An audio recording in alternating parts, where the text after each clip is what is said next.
Hello student, তোমরা কেমন আছো? আশা করি তোমরা সকলেই ভালো আছো। প্রতাপ একাডেমি কোচিং পরিবারে তোমাদেরকে সকলকেই স্বাগত জানাই। আজকে আমি তোমাদের জন্য নিয়ে চলে এসেছি মাধ্যমিক ভূগোলের গুরুত্বপূর্ণ 5 মার্কস আর 3 মার্কসের প্রশ্নগুলি। এই প্রশ্নগুলি তোমরা শেষ মুহূর্তের জন্য ভালো করে দেখে যাও। মাত্র কয়েকটি প্রশ্ন, অবশ্যই তোমরা এখান থেকে সমস্ত প্রশ্ন পরীক্ষার প্রশ্নপত্রে পেয়ে যাবে। চলো বেশি দেরি করব না, প্রথমে আমরা দেখে নেব 5 মার্কসের কয়েকটি প্রশ্নগুলি তোমরা দেখে নাও। মরু অঞ্চলে প্রসারণ কেন ঘটছে, কিভাবে এর প্রতিকার করা সম্ভব?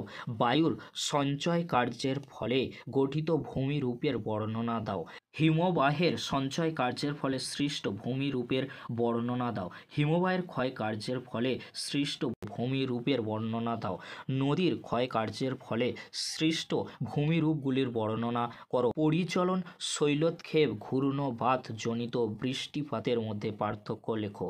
আয়ন বায়ু ও পশ্চিমা বায়ুর পার্থক্য লেখো। জোয়ার ভাটা কিভাবে সংগঠিত হয় তা আলোচনা করো। ভারতের দক্ষিণ পশ্চিম মৌসুমি বায়ুর প্রভাব আলোচনা করো। ভারতে কৃষি প্রধান সমস্যাগুলি কি, সেগুলির সমাধানে কি কি ব্যবস্থা নেওয়া হয়েছে? পরবর্তী প্রশ্ন কি রয়েছে তোমরা দেখে নাও। ভারতের পশ্চিমা অঞ্চলে পেট্রো রসায়ন শিল্পের কেন্দ্রীভবনের কারণগুলি ব্যাখ্যা করো। ভারতে দ্রুত হারে জনসংখ্যা বৃদ্ধির কারণগুলি লেখো। এই কয়েকটি প্রশ্ন তোমরা শেষ মুহূর্তের জন্য 5 মার্কসের জন্য দেখে যাও। অবশ্যই তোমরা এখান থেকে সমস্ত প্রশ্নগুলি 5 মার্কসের জন্য কমন পেয়ে যাবে আশা রাখছি, কারণ বিগত বছরগুলিতে কমন এসেছে, তাই এবছরও আশা করা যাচ্ছে তোমরা 100% কমন পেতে চলেছ 5 মার্কসের প্রশ্নগুলি। এবারে তোমরা দেখে নাও 3 মার্কসের জন্য গুরুত্বপূর্ণ কয়েকটি প্রশ্ন, যে প্রশ্নগুলি 3 মার্কসের জন্য অত্যন্ত গুরুত্বপূর্ণ রয়েছে।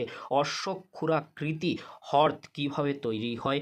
নদীর নিম্ন গতিতে কিভাবে বদ্বীপ সৃষ্টি হয়? ধোঁয়াশা কিভাবে সৃষ্টি হয়? পৃথিবীর কোথায় কোথায় তুন্দ্রা জলবায়ু বিরাজ করে? এই জলবায়ুর বৈশিষ্ট্যগুলি লেখো। নিরক্ষীয় জলবায়ুর বৈশিষ্ট্যগুলি লেখো। বায়ুমণ্ডলে গ্রিন হাউস এফেক্ট কিভাবে সৃষ্টি হয় তা লেখো। ট্রোপোস্ফিয়ার ও স্ট্র্যাটোস্ফিয়ারের মধ্যে পার্থক্য লেখো। মুখ্য জোয়ার ও গৌণ জোয়ারের মধ্যে পার্থক্য লেখো। নেক্সট প্রশ্ন কি রয়েছে তোমরা দেখে নাও। নিউ ফাউন্ড ল্যান্ডের কাছে মগ্নছড়া সৃষ্টি হয়েছে কেন?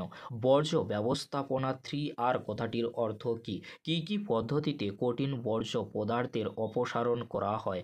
গঙ্গা অ্যাকশন প্ল্যানের কর্মসূচিগুলি কী কী? ভারতীয় জনজীবনে উত্তর ভারতে সমভূমির প্রভাব আলোচনা করো। জল সংরক্ষণ কি? জল সংরক্ষণের গুরুত্ব লেখো। বৃষ্টির জল সংরক্ষণের সুবিধা কি? ভারতীয় কৃষিতে সবুজ বিপ্লব বলতে কী বোঝো? দুর্গাপুরকে ভারতে রুর বলা হয় কেন? দূর সংবেদন ব্যবস্থার সুবিধা ও অসুবিধাগুলি উল্লেখ করো। উপগ্রহ চিত্রের প্রধান বৈশিষ্ট্যগুলি লেখো। এই প্রশ্নগুলি তোমরা শেষ মুহূর্তের জন্য ভালো করে দেখে যাও। 3 মার্কস ও 5 মার্কসের জন্য এখান থেকে তোমরা সমস্ত প্রশ্ন 3 ও 5 মার্কসের জন্য পরীক্ষায় কমন পেয়ে যাবে। আশা রাখছি এখান থেকে তোমরা সমস্ত 5 ও 3 মার্কসের প্রশ্ন কমন পেয়ে যাবে। ভিডিওটি আজকের এখানেই শেষ করছি, পরবর্তীতে দেখা হচ্ছে নেক্সট কোনো একটি ভিডিওতে। ভিডিওটি দেখার জন্য তোমাদেরকে অসংখ্য ধন্যবাদ।